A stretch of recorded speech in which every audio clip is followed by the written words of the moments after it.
నమస్తే, welcome to plus TV. నేను మీ యామ్ని. ప్రస్తుతం మనతో ఉన్నారు ప్రముఖ ఆధ్యాత్మికవేత్త ఉషా వేమూరి గారు. సో మేడంతో మాట్లాడి మనకున్న ఆధ్యాత్మికమైన విషయాల గురించి, సందేహాల గురించి అడిగి తెలుసుకుందాం.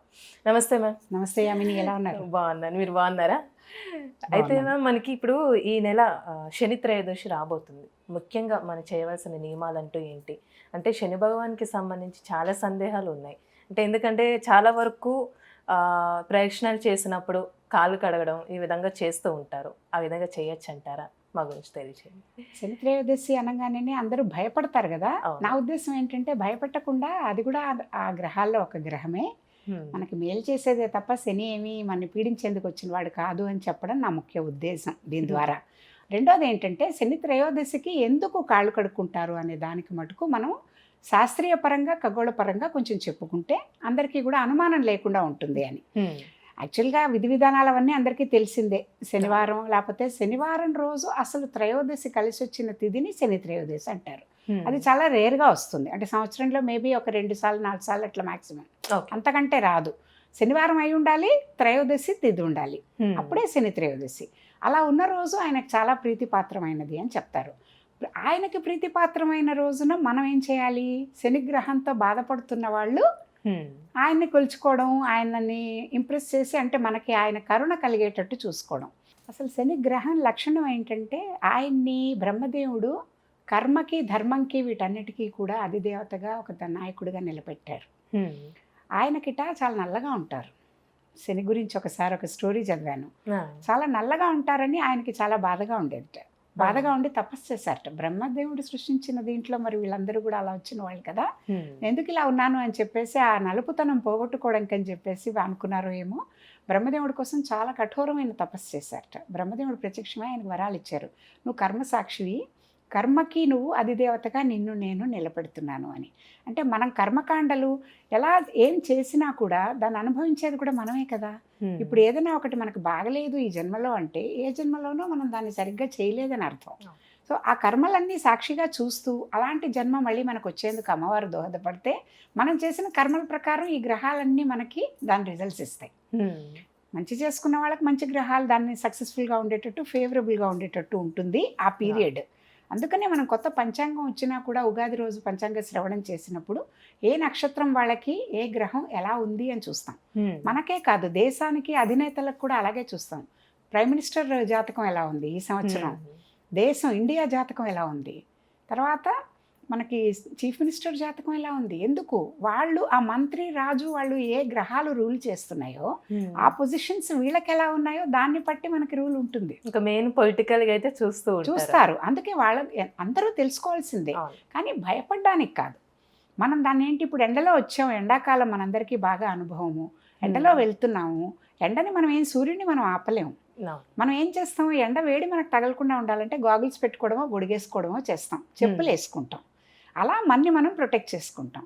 శనిగ్రహం నుంచి కూడా మనం చేసిన దీనివల్ల శనిగ్రహానికి ఏం చెప్తారంటే మందగ్రహం అని చెప్తారు. చాలా స్లోగా కదులుతూ ఉంటాడు.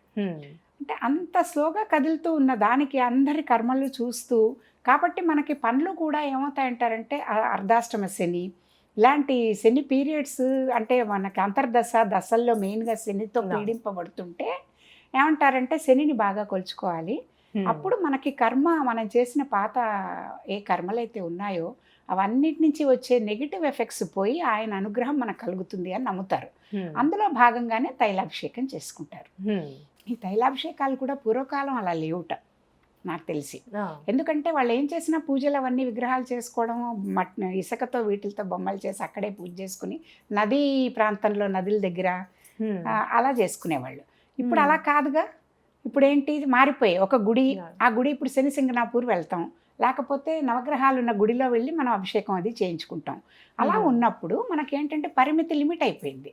శనికి ఇంకొక పేరు నేను విన్నది ఏంటంటే, లక్షణం ఏంటంటే చాలా క్లెన్లీనెస్కి దూరంగా ఉంటారు అని. అంటే నాకు అనిపిస్తుంది శని ఎఫెక్ట్ అయిన వాళ్ళని చూస్తే కూడా మనకు అలాగే అనిపిస్తుంది. అంటే శుభ్రము తక్కువ ఉంటాయి. ఎందుకంటే ఆయన ఏ ఆర్గన్కి, ఇప్పుడు అన్నీ మనం చూస్తున్న గ్రహాలన్నీ మన దేహంలో కొన్ని, సూర్యుడు చంద్రుడు కళ్ళు అలా చెప్తారు కదా. అలా చెప్పినప్పుడు ఈ శని దేనికి, ఏ ఆర్గన్కి అంటే సెక్రీటివ్ గ్లాండ్స్ ఏమున్నాయో మనకి వాటన్నిటికీ కూడా అది ఉంటాయి. అంటే మనము ఒంటి నుంచి వెళ్ళే వ్యర్థ పదార్థాలన్నీ ఏ ఏ ఆర్గన్స్ నుంచి వెళ్తున్నాయో అవన్నీ శని. ఓకే. స్కిన్ మీద చెమట పడుతుందా, దాని నుంచి అది వస్తుంది. మరి వేరే ఆర్గన్స్ నుంచి మనం ఎక్స్క్రీటా అంతా బయటికి తీసుకుంటున్నాం, అదంతా కూడా శని ప్రభావం, ఆయన రూలింగ్. ఇది కర్మ దీని ప్రకారం చేస్తున్నది. అలా ఉన్నప్పుడు శుభ్రం అనేది పాసిబిలిటీ మనం ఎప్పటికప్పుడు తక్కువ ఉంటుందిగా. ఒక వాసన కానీ ఒక మలినం కానీ అవన్నీ ఉంటుంది. అందుకని మనం ఏంటంటే శనికి చాలా ఇష్టమైంది నల్ల నువ్వులు అంటారు, నువ్వుల నూనె అంటారు. కాబట్టి ఆ దోషాలతో బాధపడుతున్న వాళ్ళు అది మనకి పనులు తొందరగా అవడానికి కానీ ఆయన అనుగ్రహం కలగడానికి కానీ తైలాభిషేకాలు అవి చేసుకుంటారు. గుళ్ళల్లో ఇంట్లో అక్కడ తైలాభిషేకం చేసుకున్నప్పుడు ఆ నువ్వుల నూనె అంతా వేస్తే ఎలా ఉంటుంది మనకి, ఆ నువ్వుల నూనె వాడి మన మీద కూడా నూనె పడి దాని మీద అంతా కొంచెం గ్రీజీగా కాస్త చికాగ్గా ఉంటుంది. అందుకని ఏం చెప్పారంటే తర్వాత ఏం అలవాటు ఏంటంటే నదిలో అయితే అక్కడికే వెళ్ళి కాళ్ళు కొడుకుంటారు, మళ్ళీ స్నానం చేస్తారు, సరిపోతుంది. గుళ్ళల్లో అలా పెట్టినప్పుడు కూడా ఆ జిడ్డు ఇంతమంది చేసినది అదంతా కూడా మనకి అపవిత్రం అయినట్టుగా మన మీదంతా చాలా అంటే స్నానం చేసామా అన్న ఫీలింగ్ వస్తుంది. అందుకని దాన్ని శుభ్రపరచుకోవడం కోసం అని చెప్పేసి స్నానం చేయడం, కాళ్ళు కడుక్కోవడం అలవాటే. మెయిన్ కాళ్ళు కడుక్కోవడం శనికి పూజ చేస్తే ఎందుకు అంటే ఇందుకోసం అలవాటే. అంటే కొంతమంది కొన్ని రకాలుగా చెప్తూ ఉంటారు, మనం ఏ దేవుడి దర్శనానికి వెళ్ళినా కాలు కడుక్కోము, కానీ శని భగవాన్కి సంబంధించి కాలు కడుక్కోవాల్సి వస్తుంది అని. అదే ఎందుకే అన్నమాట. ఎందుకంటే ఆయనది శుభ్రంకి కొంచెం అంటే ఈ పర్టికులర్ పార్ట్స్కి సంబంధించింది.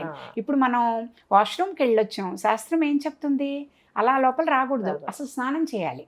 కానీ వర్క్ ప్లేస్లో ఉంటూ మనకు అవన్నీ కుదరదు, అట్లీస్ట్ కాళ్ళు కడుక్కుంటాం.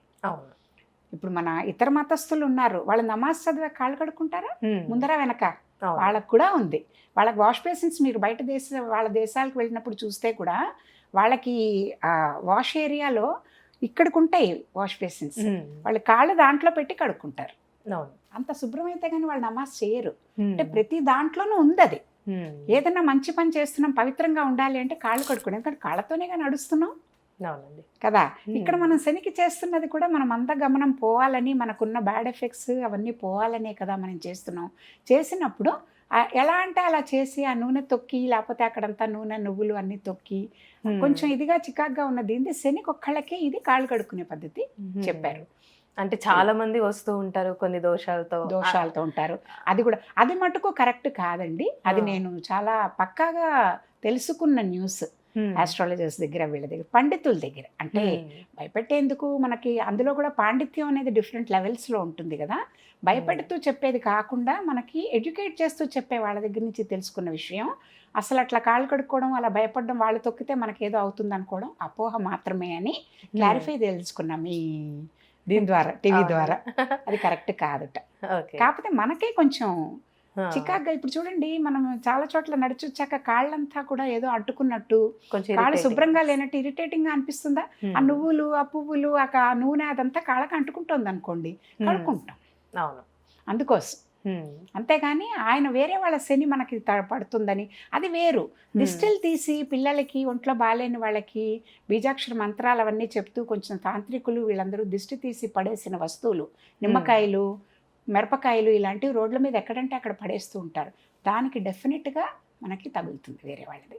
దాన్ని దాటకూడదు అంటారు, తొక్కకూడదు అంటారు. అందుకే, ఎందుకంటే దాని వెనక ఒక మంత్రం, తంత్రం ఉంది, అది మనకు అంటుకుంటుంది. కానీ దీనికి లేదు. సో మనం ఆ రోజు మామూలుగా ఉపవాసాలు ఉంటారు. పొద్దున్నే సూర్యోదయం టైంకే వెళ్ళి శని స్తోత్రాలు, దశరథ కృత శని స్తోత్రం అని, నవగ్రహ స్తోత్రం అని ఇవన్నీ ఉన్నాయి. అసలు ఇవన్నీ మనకి జపం చేసుకోవడం. ఇప్పుడు శనికి చాలా నీచ స్థితిలో ఉన్న శనికి ఏం చెప్తారంటే జపాలు చేయించుకోమంటారు, శని జపం అని అంటుంటారు, చెప్పించుకోమంటారు. శని గురువు వాళ్ళకి ఏమేమి వీక్గా ఉన్నాయో ఒక 2-3 గ్రహాలకి ఆ సంవత్సరంకి సరిపడా జపాలు చేయించుకుంటారు. అలా చేసేటప్పుడు శనికి 19,000 చేయిస్తారు. 19,000. గురువుకి ఎక్కువ, అందరికి, శుక్రుడికి ఎక్కువ, అందరికంటే 20,000 అంటారు. శనికి 19,000, మిగతా అంతా 6,000, 7,000 ఇలా ఉంటాయి జపం చేసేది. కానీ అంతంత జపం మన తరఫున ఎవరైనా చేయొచ్చు, కానీ మనం చేయలేం కదా, మనకు తెలియదు. కాబట్టి ఎవరి చేతైనా చేయించుకుంటాం, పండితుల చేత, బ్రాహ్మణుల చేత, గుళ్ళో అలా ఎక్కడైనా చేయించుకుని తీర్థం తీసుకోవడం, బొట్టు అది తీసుకోవడం చేస్తాం.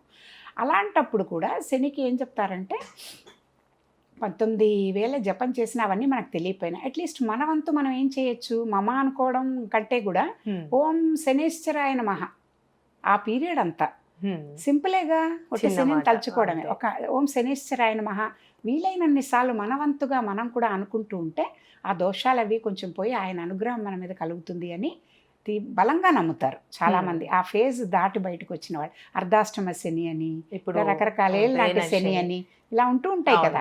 ఆ పీరియడ్లో మిగతావి ఏం చేసుకున్నా వీళ్ళ వంతుగా వీళ్ళు శనితో కొంచెం కాన్షియస్గా ఉండడం, కర్మల్ని జాగ్రత్తగా చూసి పాత కర్మలకి ఇప్పుడు అనుభవిస్తున్నాం కాబట్టి ఇప్పుడు చేసే కర్మల్ని క్లియర్ అయిపోవాలి ఇంకా. చక్కగా చేసుకోవడం, అంటే పొరపాట్లు లేకుండా చక్కగా చేసుకుని ముందు చేసిన తప్పులు మళ్ళీ చేయకుండా జాగ్రత్తగా మంచివి ధర్మము కర్మ ఏం చేయమని చెప్తోందో, సత్కర్మలు ఏమని చేయమని చెప్తోందో ఆయన శనిదేవుడు దానికి అధిపతి కాబట్టి ఇప్పటి నుంచి చేసే కర్మలన్నీ సరిగ్గా చేస్తే కర్మ ఫలప్రదాతగా ఆయన మనకి చక్కటి ఇవి ఇచ్చి పాత బ్యాడ్ ఎఫెక్ట్స్ కూడా తీసేస్తారు అని ప్రగాఢంగా నమ్ముతారు భక్తులు.